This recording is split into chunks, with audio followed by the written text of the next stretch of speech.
Hello guys, welcome to my blog. This is Eva Fons.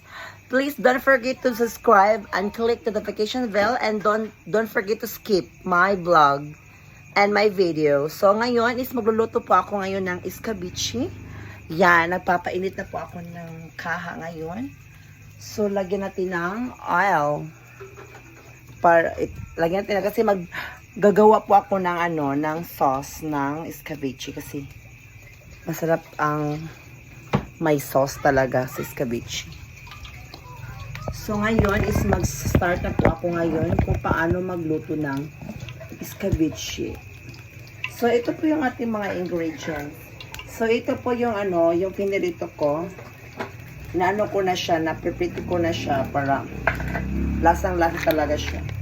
At ito naman yung mga mga ingredients na mga atsal, sibuyas, loya, at saka ahos. So, ngayon is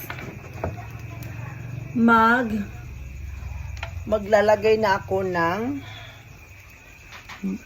mga ingredients, mga sangkap sa kaha o sa kalha. Okay, so ito na, mag-start na po ako.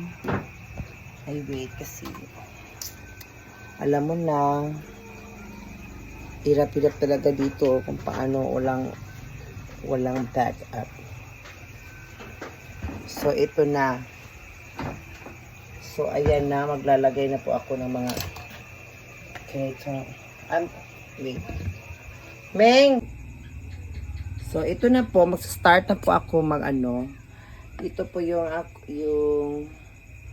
ahos. Ito bombay, loya. Ito na ay para lubos-lubos pa na siya. Hahaluin ko siya.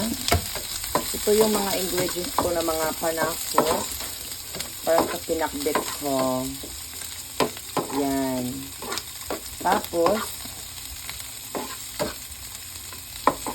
maya-maya na yan ha. Tapos pag naandyan na, lagyan ko na ng ketchup. Yan.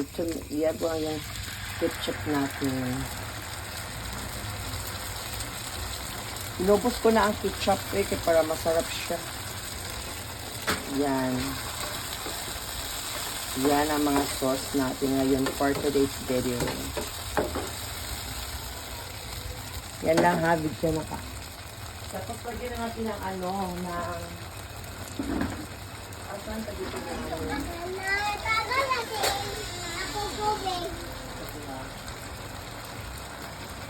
maglalagay po tayo ng wait kasi wala pang kasi anak pa nag-video lagyan natin ng tubig para meron siyang para meron siyang sauce talaga siya nga dapat masarap ang sauce. Lagyan natin ng konting suka. Lagyan natin ng konting suka para hindi talaga maasim. Tapos suyo. At lagyan din natin ng konting magic syrup.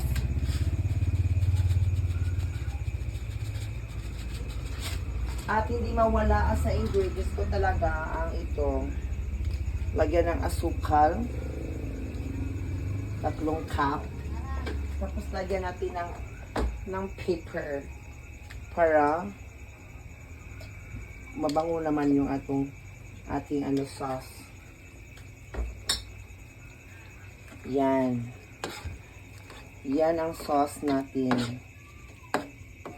Yes.